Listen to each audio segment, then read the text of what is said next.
R3 ada belum RC Herman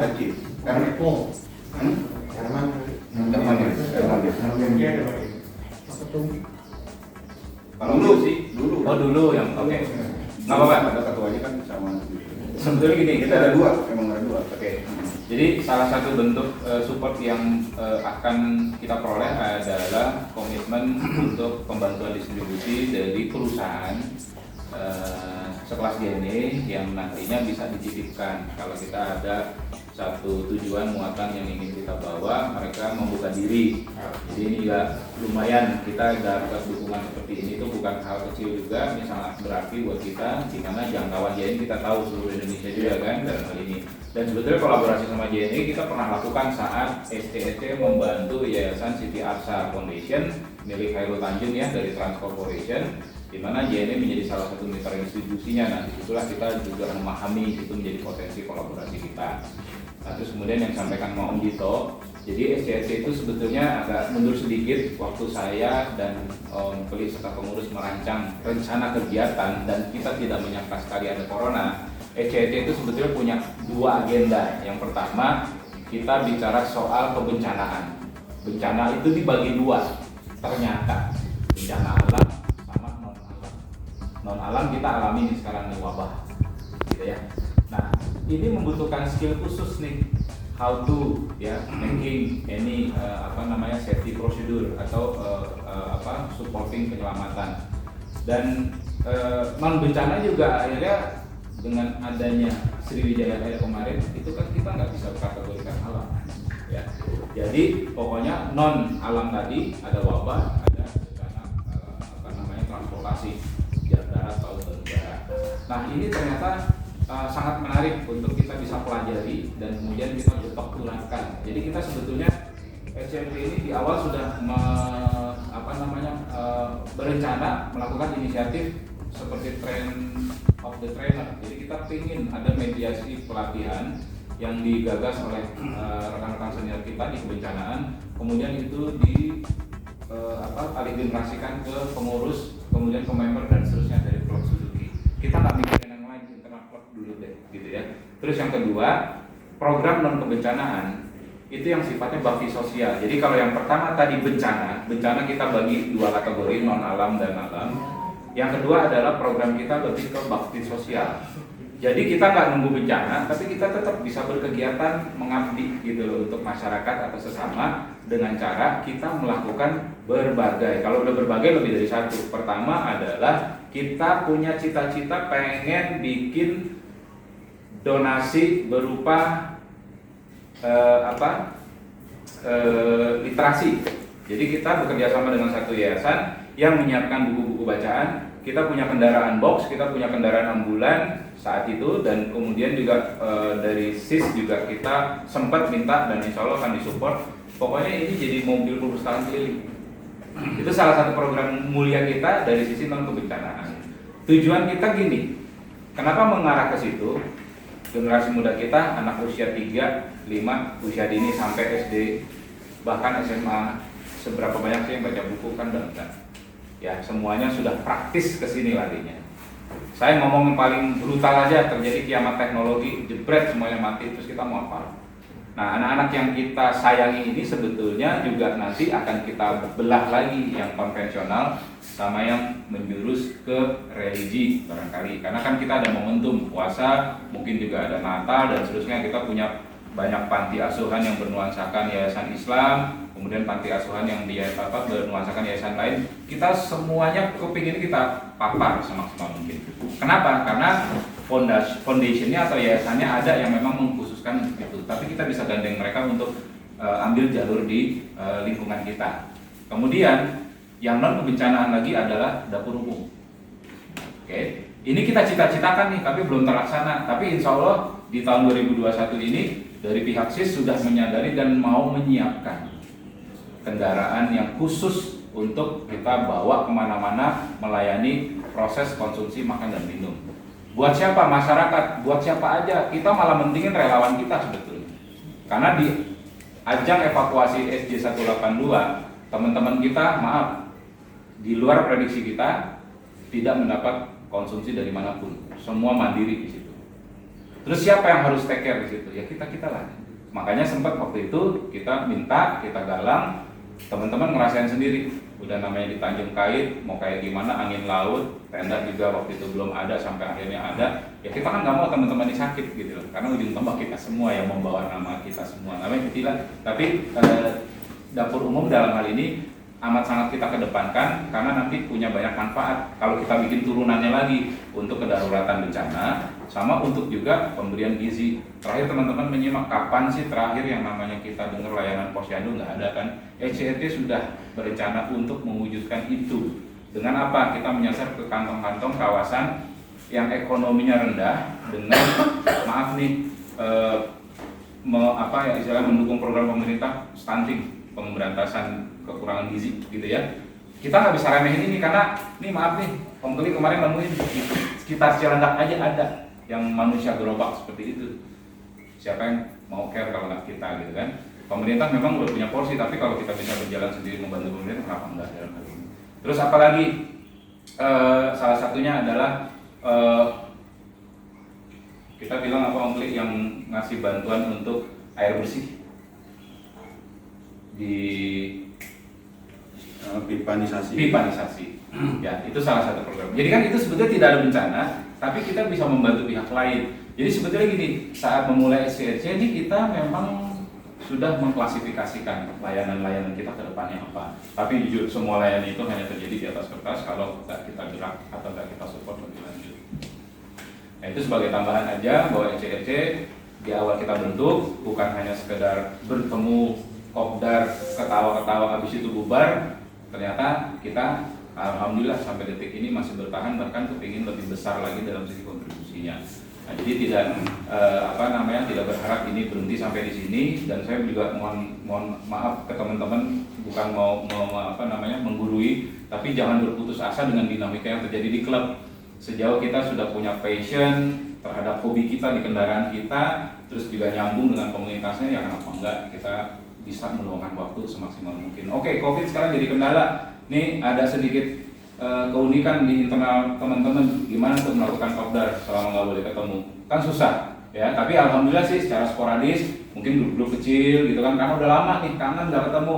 Toh juga bisa zooman dan. Tapi tetap aja itu memaknai bahwa kita berusaha untuk bertahan sesolid mungkin sampai nanti waktu atau kondisi dari COVID-nya sendiri sudah membaik dan mereda.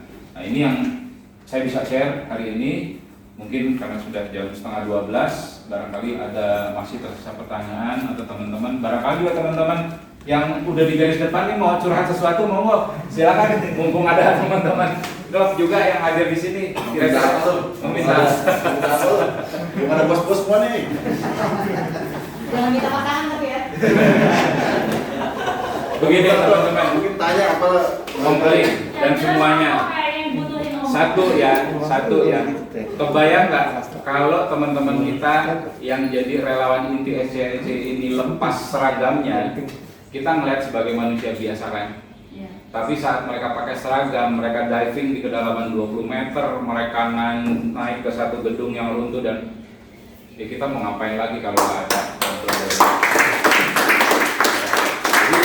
jadi kesempatan kita ngasih apresiasi nih ke teman-teman, tapi bukan kita ingin meminta sesuatu, cuma mereka kerja tanpa pamrih, mereka digaji ya enggak, tapi mereka mencurahkan hidupnya di SCRC. Terus nanti rezekinya dari mana? Rezekinya dari teman-teman kita yang berbaik hati, yang sudah care terhadap dinamika kita. Dan semua yang kita kelola di sini kita optimalkan dalam konteks manajemen keuangan yang baik juga gitu, karena kalau tidak bagaimana mungkin ini bisa bertahan sampai sejauh ini. Bahkan alhamdulillah kita sudah melakukan konsolidasi ke Suzuki berusaha mencermati dan berusaha kalau bisa bikin kegiatan 1 tahun ke depan terkait dengan SCRC. Suzuki insya Allah nanti bisa support semaksimal mungkin, atau apa yang bisa disupport oleh Suzuki. Ya itulah yang kita lakukan sekarang. Ayo silakan kalau ada yang mau curhat, monggo aja.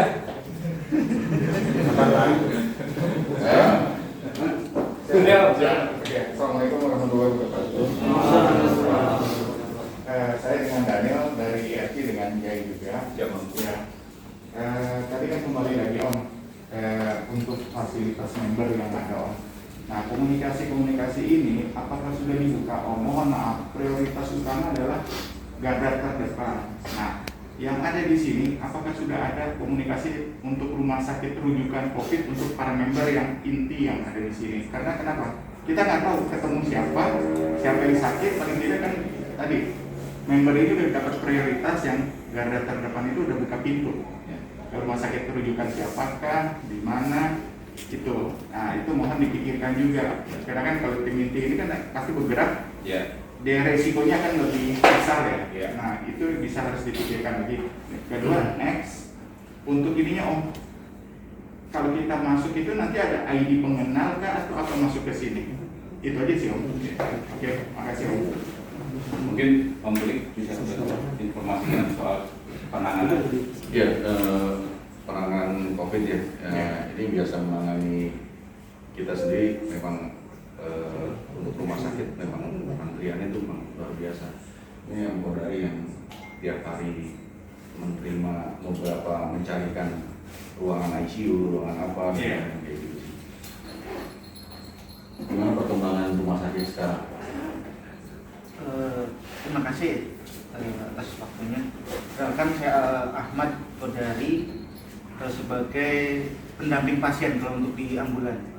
Jadi kalau untuk teman-teman dari klub Suzuki membutuhkan ambulan dari Jawa Timur sampai Banten, membutuhkan kondisi darurat ambulan mau pasien mau jenazah, monggo konsultasi. Jaringan ECRC udah ngeling dari Jawa Timur sampai ke Banten. Itu yang pertama.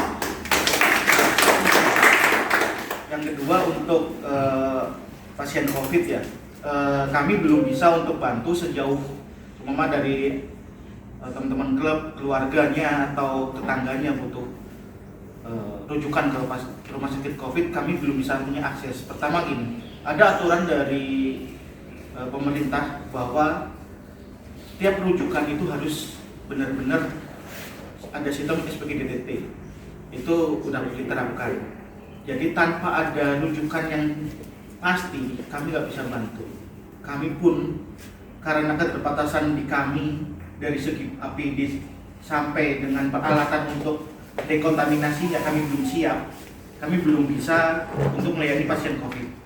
Walaupun ambulan kami udah standar untuk COVID karena udah terpisah antara depan dan belakang udah terpisah, kami belum bisa untuk melayani COVID karena ada keterbatasan.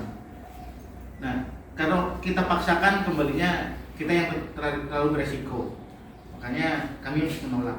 Terlebih kami juga lebih fokus untuk penanganan pasien yang sudah kami tangani yang emang kaitannya bukan COVID. Ada beberapa pasien yang harus kontrol rutin, harus sampai masuk rumah sakit dan itu harus kita dampingi bukan cuma sehari 2 hari. Kami juga dampingi baru minggu kemarin tuh alhamdulillah ada satu pasien dari Tambun itu baru operasi di PON. Itu kami dampingi dari bulan Agustus. Maaf, sekelas dompet wafa kami mundur nggak mau bantu, itu udah 3 rumah sakit, akhirnya ECRC dan backup. Kami alhamdulillah masih sampai beliau selesai operasi kami masih dampingi. Itu atas izin dari Om Feli untuk menggunakan ambulannya. Makanya kalau untuk kami sendiri insya Allah terpapar COVID bukannya kami lalai atau membanggakan diri, kami cukup jaga diri. Kayak kemarin sebelum ke Sriwijaya kami ada suntik vitamin, suplemen juga insya Allah kami siap. Kebetulan kami juga emang ada sedikit donasi yang kita sisihkan untuk peningkatan imun kami. Kami beberapa minggu sekali pasti ada suntik vitamin. Jadi insya Allah kondisi kami yang masih terjaga Om. Jadi tidak ada kekhawatiran. Makanya kalau nanti ada permintaan ambulan, saya sedikit rewel, saya harus track recordnya jelas. Ya kami untuk jaga di situ. Mungkin cukup itu aja sih. Jadi terima kasih Om Kodari atas penjelasan. Jadi saya tambahkan sedikit bahwa memang kalau kita SCC itu di saat kita audiensi dengan Pak Deputi yang di Basarnas, bahwa kita itu potensi SAR yang mandiri. Jadi memang bahwa potensi SAR itu yang harus mandiri, tidak tergantung dengan yang lainnya. Jadi salah satunya SCC itu sudah mandiri, sudah memasuki kategori mandiri. Kita punya fasilitas pasal sendiri dan lain-lain untuk membantu kegiatan di non-wabah ataupun bencana alam. tadi yang dijelaskan bahwa benar memang untuk pasien yang umum aja yang kesulitan untuk mencari rujukan, ya kan?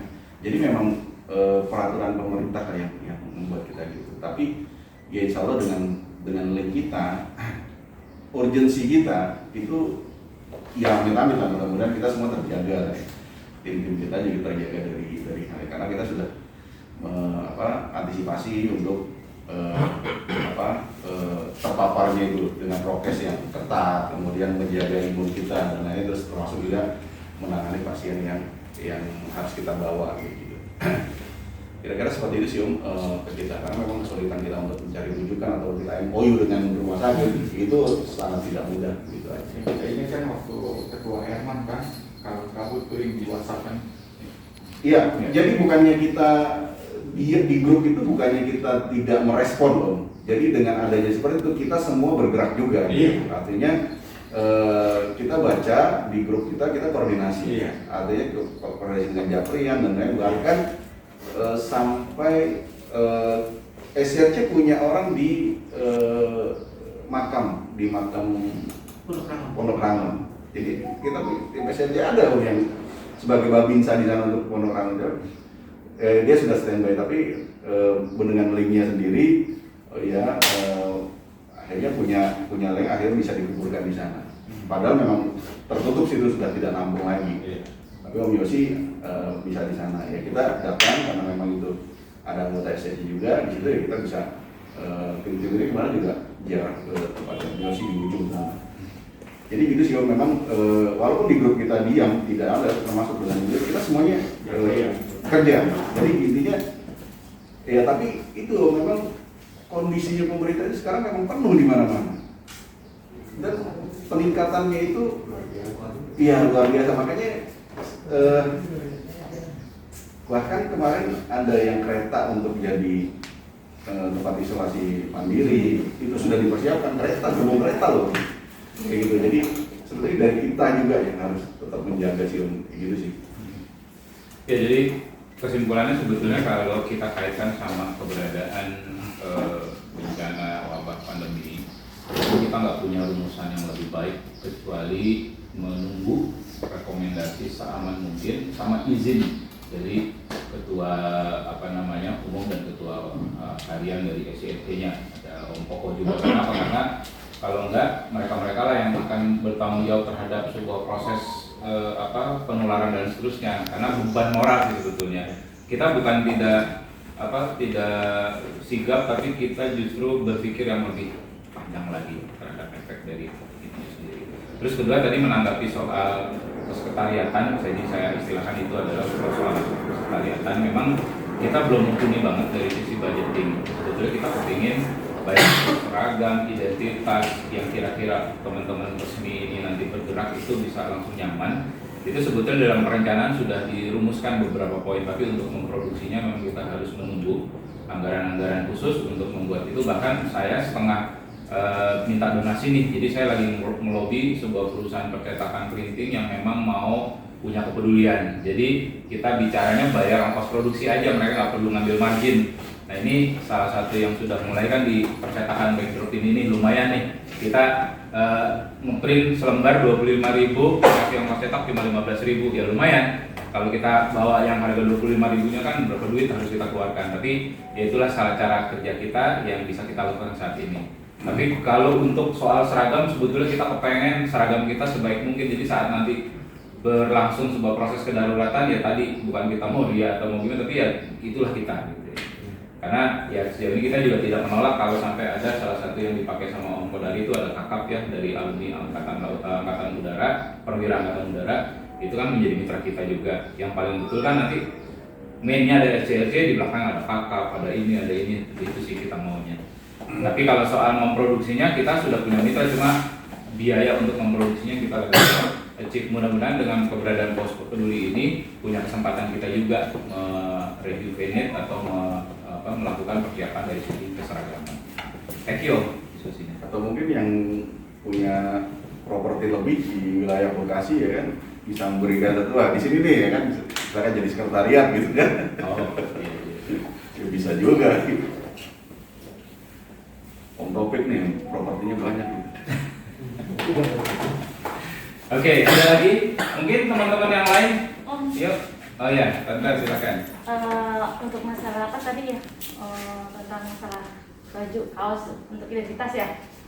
Kalau misalnya nih kita jual kaos, kita dari SCRC nih membuat, terus dijual ke 14 klub Suzuki. Nah, keuntungannya itu untuk didonasikan ke sini, terus untuk garda terdepan itu kita kasih free.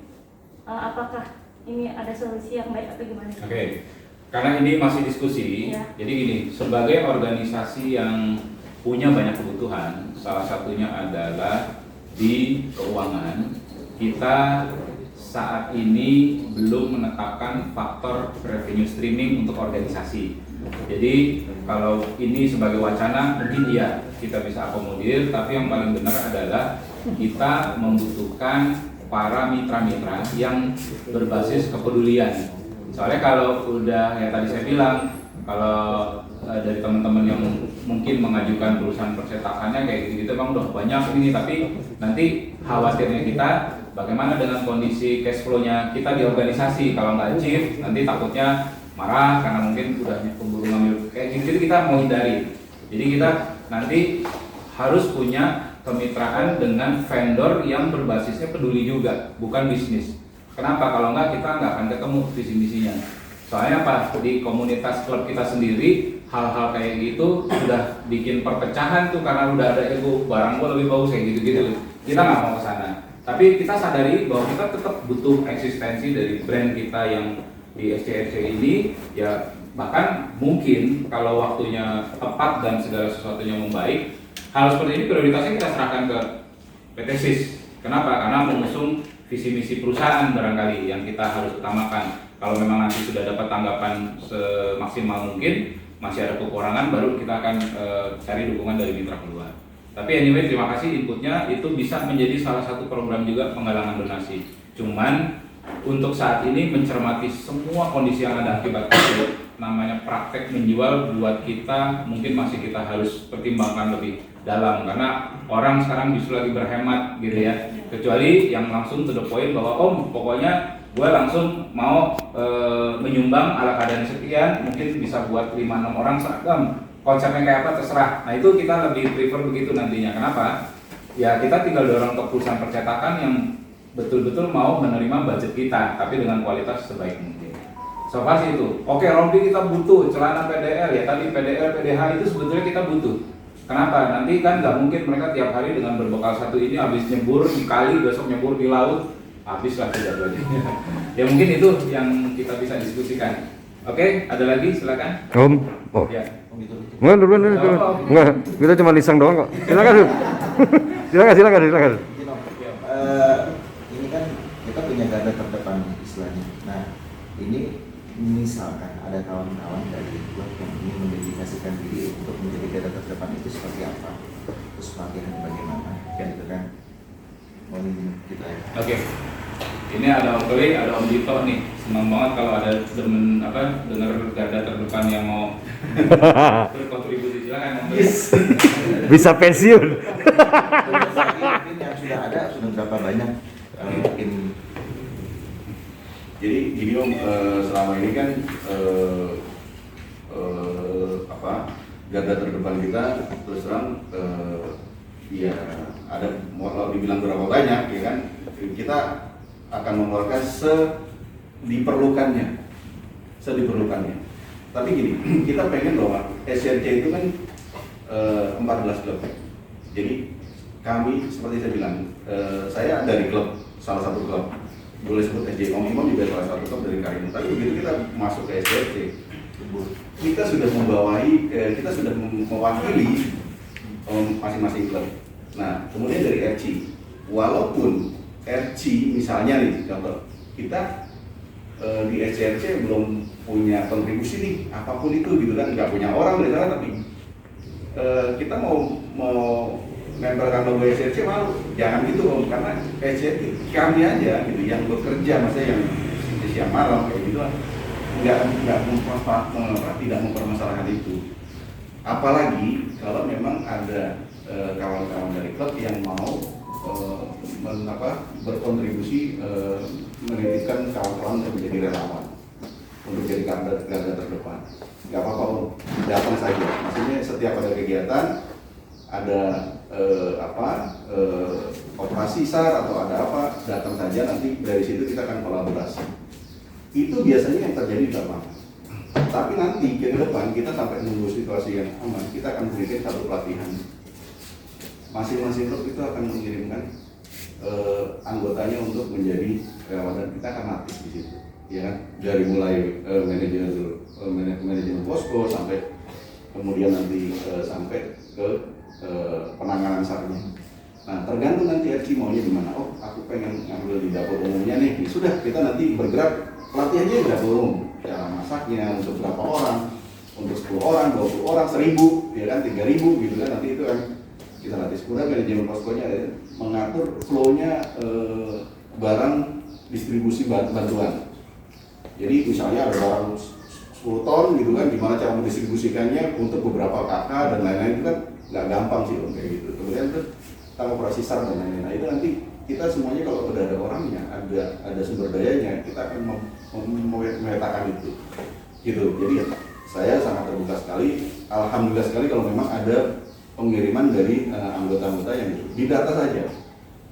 Saya nggak bisa megang mayat misalnya, ya nggak perlu megang mayat, kaliannya apa gitu, misalnya IT gitu kan, ya seperti Om Puji. Nah Om Puji akan mengelola modelnya IT bagaimana pusdatinnya. Nanti dia akan kontrol. Misalnya kita kan di sini semuanya orang lapangan loh, termasuk saya. Saya jarang sekali foto-foto sebetulnya. Tapi begitu ada orang pusdatin dia kan rewel kan. Gue minta foto ini dong hari ini ngapain aja kan gitu. Jadi kita jadi laporan dulu sih. Nanti yang mengelola bukan kita, pusdatin yang mengelola. Data-datanya seperti itu. Nah itu salah itu juga relawan dong. Jadi nggak perlu harus datang ke sana. Gitu. Terus kemudian masaknya juga sama gitu. Kemarin ada Ignis, kemudian ada SCCI ya kan hasil ngantar makanan ke kita ke sana.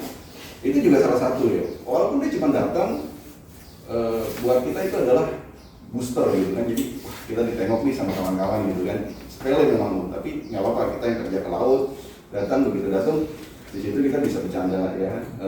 Tato Jelo sudah ngerasain gitu kan. Jadi suasana di lapangan itu menjadikan mood booster kita, oh kita diperhatikan nih sama klub yang lain kayak gitu sih Om. Jadi salah satunya seperti itu. Tapi kalau datang di langsung itu bahagia banget loh. Beda rasanya. Ya. Rasanya beda, lebih apa ya? Kita semangatnya itu lebih terdorong banget gitu. Kalau udah kita langsung terjun ke lokasi gitu, bersama dengan para kader terdepan itu, semangat kita tuh akan bisa 100 kali lipat naiknya. Gitu. Ya, kemarin kalau saya kemarin yang di SD 182, saya datang itu kebetulan saya juga di relawan Indonesia Batas 8 bulan. Jadi kebetulan saya kesana dulu sebentar gitu kan, karena bentuk sama kerjaan, koordinasi. Kebetulan saya langsung balik ke kantor lagi gitu kan. Nah terus di sana juga ada Om Rifki yang dari DMCI. Oh iya. Gitu kan. Ya ngobrol sebentar langsung saya tinggal gitu sih. Emang nggak lama-lama gitu kan, ngomong dari teman-teman di sana langsung jalan lagi. Iya, apalagi kalau dari itu kan kelihatan lah orang-orangnya udah jelas nih kompetensi mana relawan yang harus kita ini. Minimal kan mental Om. Ya. Udah gitu kan mental mau gitu. Udah itu aja sih. Ya, jadi mungkin supaya lebih fokus, kalau memang ada keinginan lebih untuk bisa bergabung dalam konteks relawan terdepan, buat kita sih data dan nomor kontaknya ya.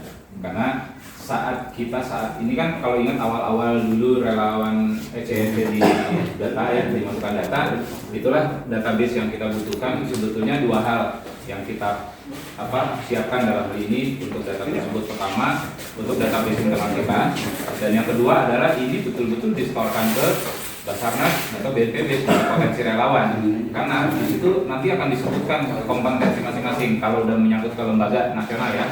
Tapi kalau untuk internal kita tadi sesimpel Bang Keling sampaikan, kan tadi saya udah ungkap juga bahwa ECNC bergeraknya kepengennya ada bencana dan non bencana. Non bencana misalkan literasi, kita butuh loh relawan yang maaf nih latar belakangnya dulu.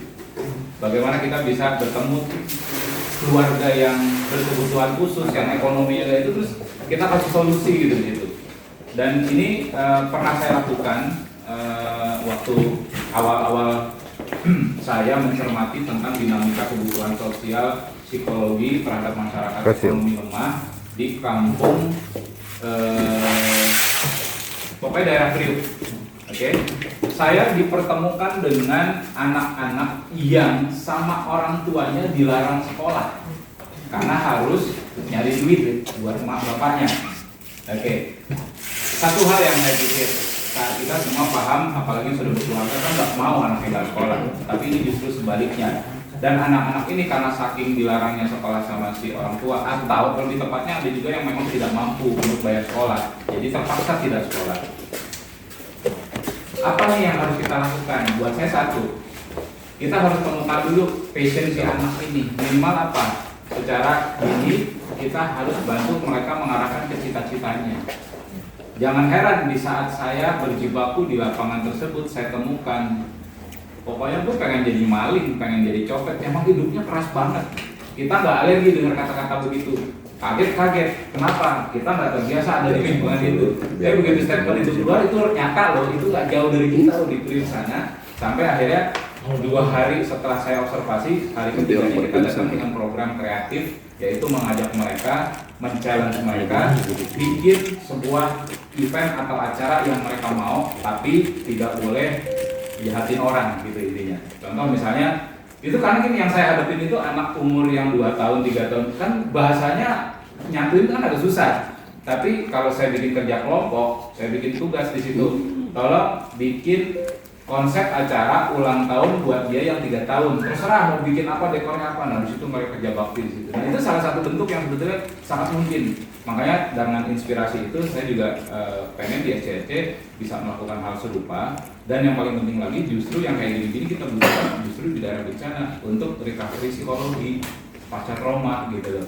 Ini juga hal yang nggak bisa diremehkan. Makanya tadi kalau ngomong garda terdepan nggak serta-merta yang betul-betul berat seperti ini, ngangkat mayat, bertaburan barang pecah belah gitu-gitu. Enggak, tapi lebih ke banyak hal. Kayak dapur umum tadi dia setuju. Kita butuh relawan kok.